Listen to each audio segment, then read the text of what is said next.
இரட்சகர் இயேசு கிறிஸ்துவின் இனிதான நாமத்தினாலே உங்கள் யாவரையும் வாழ்த்துக்கிறேன். இன்றைக்கும் கூட நம்முடைய வாழ்க்கையில் அனுதினமும் நாம் சந்திக்கக்கூடிய ஒரு பிரச்சனை சோர்வு. அருமையானவர்களே, எல்லாவற்றிலும் நாம் சோர்ந்து போகிறோம். நம்முடைய எதிர்காலங்களை நினைத்து அல்லது அன்றன்றைக்கான நாளின் காரியங்களை நினைத்து அல்லது நாளைய தினத்தை குறித்து அருமைகள் அல்லது கடந்து போன நாளை குறித்து ஏதோ ஒரு காரியங்களை குறித்து நாம் சோர்ந்து போகிறோம். ஒன்று கடந்த காலத்துடைய வாழ்க்கை நமக்கு சோர்வை உண்டாக்கலாம். வருங்காலத்துடைய சூழ்நிலைகளை எண்ணி எதிர்பார்த்து நம்ம சோர்ந்து போயிருக்கலாம். அல்லது நிகழ்காலத்தில் இன்றைக்கு நடந்து கொண்டிருக்கிற விஷயங்களை நாம் எண்ணியும் நாம் சோர்ந்து போய் கொண்டிருக்கலாம். தேவனுடைய பிள்ளைகளே, இன்றைக்கு இந்த சோர்வு என்பது நம்முடைய விசுவாசத்தை சீர்கெடுக்கக்கூடிய ஒன்றாக இருக்கிறது. தேவன் நமக்கு வாக்குத்தத்தம் பண்ணினதை நாம் பெற்றுக்கொள்ள முடியாதபடி அவிசுவாசமான எண்ணங்களை நம்முடைய வாழ்க்கையில கொண்டு வரக்கூடியவைகளாக இருக்கிறது. ஆக இன்றைக்கு இந்த சோர்வு என்பதை அதிகமாய் நம்முடைய வாழ்க்கையில நாம் சந்தித்து கொண்டிருக்கிறோம்.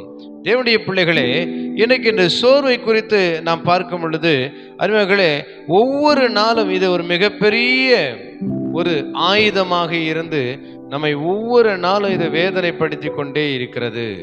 ஒவ்வொரு நாளும் வேதனைப்படுத்தி கொண்டே இருக்கிறது. வேறு சொல்லு நீதிமொழிகள் 3ஆம் அதிகாரத்திலே 11வது வசனம், என் மகனே, நீ கர்த்தருடைய சிட்சையை அற்பமாக எண்ணாதே, அவர் கடிந்து கொள்ளும் போது சோர்ந்து போகாதே என்று சொல்லி, என் மகனே அப்படின்னார். அழகா ஆண்டவர் உரிமையோடு, அன்போடு, அதிகாரத்தோடு, பாசத்தோடு, கரிசனையோடு அவர் கூப்பிடுகிறார். நிறைய நேரங்களில் நம்ம தீமை செஞ்சா கூட ஆண்டவருக்கு விரோதமான காரியங்களை செய்தாலும் அருமையானவர்களுடைய வசனத்துக்கு கீழ்ப்படியாம போனாலும் ஆண்டவர் நம்மளை உரிமையா கூப்பிடுவார், அன்பாய் கூப்பிடுவார்.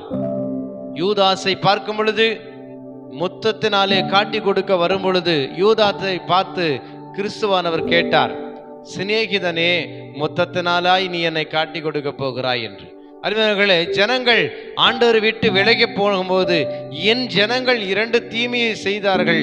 ஜீவ தண்ணீருள்ள ஊற்றாகிய என்னை விட்டு விட்டார்கள், தண்ணீர் நிற்காத வெடிப்புள்ள தொட்டிகளை தங்களுக்கு வெட்டி கொண்டார்கள் என்று என் ஜனங்கள் என்று சொல்லுகிறார். தேவனுடைய பிள்ளைகளே, இன்றைக்கு கர்த்தர் அவர் நம்மை பார்த்து சொல்லுகிறார், என் மகனே, கர்த்தருடைய சிட்சையை அற்பமாய் எண்ணாதே, அவரால் கடிந்து கொள்ளப்படும் பொழுது நீ சோர்ந்து போகாதே என்று சொல்லி, எத்தனை தருணங்களில் நாம் சோர்ந்து போய் கொண்டிருக்கிறோம், எத்தனை விஷயங்களில் நாம் சோர்ந்து போய் கொண்டிருக்கிறோம்.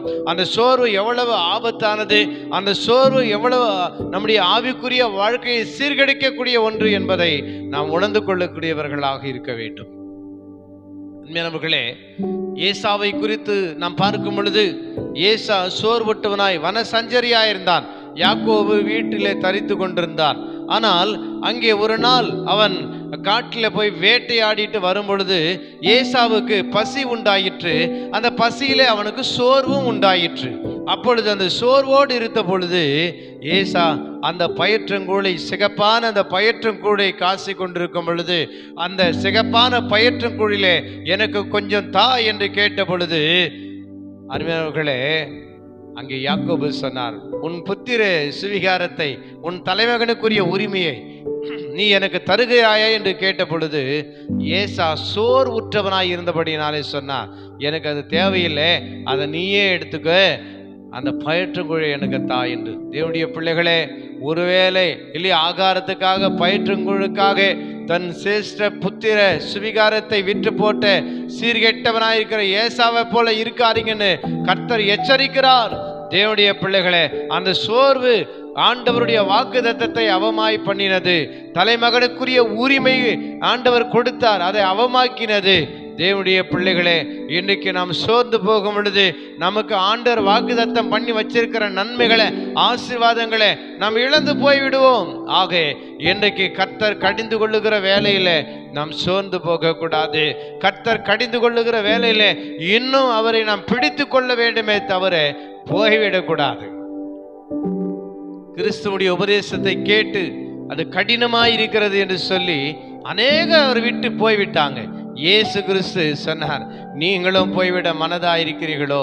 பேதுரு சொன்னார், ஜீவனுள்ள வார்த்தை உம்மிடத்தில் இருக்குதே, நான் எங்க போவேன் ஆண்டவரே என்று சொல்லி.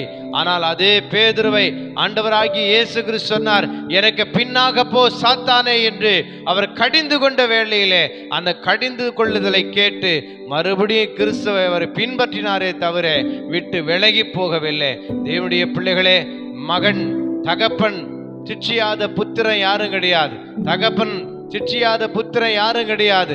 அருமையானவர்களை, இன்றைக்கு நம்முடைய பரம தகப்பன் நம்மை சில நேரங்களில் சிட்சிக்கும் பொழுது, தண்டிக்கும் பொழுது, நம்மை அருமையானவர்களை நம்ம சோர்ந்து போகாதபடி அதுக்குள்ளே இருக்கிற ஆசீர்வாதங்களை அருமையான தேவனுடைய பிள்ளைகளை நாம் உணர்ந்து கொள்ளக்கூடியவர்களாக இருக்கிறோம். வேடு சொல்லு, கழுகு தன் கூட்டை கலைத்து தன் குஞ்சுகள் மேலே அசைவாடினது என்று சொல்லி, இன்றைக்கு கூட்டை கலைக்கிற கழுகு குஞ்சுகள் பறக்கும்படியாக அந்த சோதனையில அது சகித்து அது தன்னை போல உன்னதத்தில் பறக்கும்படியான ஒரு பயிற்சியை கொடுப்பதற்காக தான் அந்த கழுகு தன் குஞ்சுகளை இளைய கூட்டை கலைத்ததே தவிர அதுக்கு உபத்திரவத்தை கொடுப்பதற்காக அல்ல.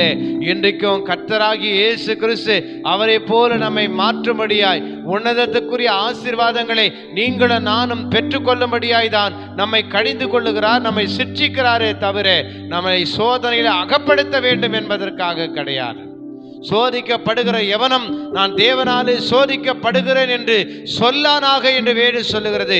ஏனென்று சொன்னால், தேவன் ஒருவரையும் பொல்லாங்கினாலே சோதிக்கிறவர் அல்ல, அவர் தாமே சோதிக்கப்பட்டபடியினாலே அவர் சோதிக்கப்படுகிறவர்களுக்கு உதவி செய்ய வல்லவராயிருக்கிறாராம். தேவனுடைய பிள்ளைகளே, இந்த உலகத்தில் நீ எது சோதனை என்று சொல்லிக் கொண்டிருக்கிறாயோ அத்தனை சோதனைகளையும், அத்தனை அடிகளையும், அவமானங்களையும், பசியும், அருமையான வேதனையும் ஆண்டவராகிய இயேசு கிறிஸ்து நமக்காக அனுபவித்தார். அது அவருக்கு தெரியும். ஆகையினாலே அவரால் நீ கடிந்து கொள்ளப்படும் போது நீ சோர்ந்து போகாதே, நீ சோர்ந்து போகாதே. பலமுள்ளவனாயிரு, தைரியம் உள்ளவனாயிரு, வாக்கு தத்தத்துக்காக காத்திரு. கர்த்தர் உன்னை உயர்த்துவார், கர்த்தர் உன்னை ஆசீர்வதிப்பார்.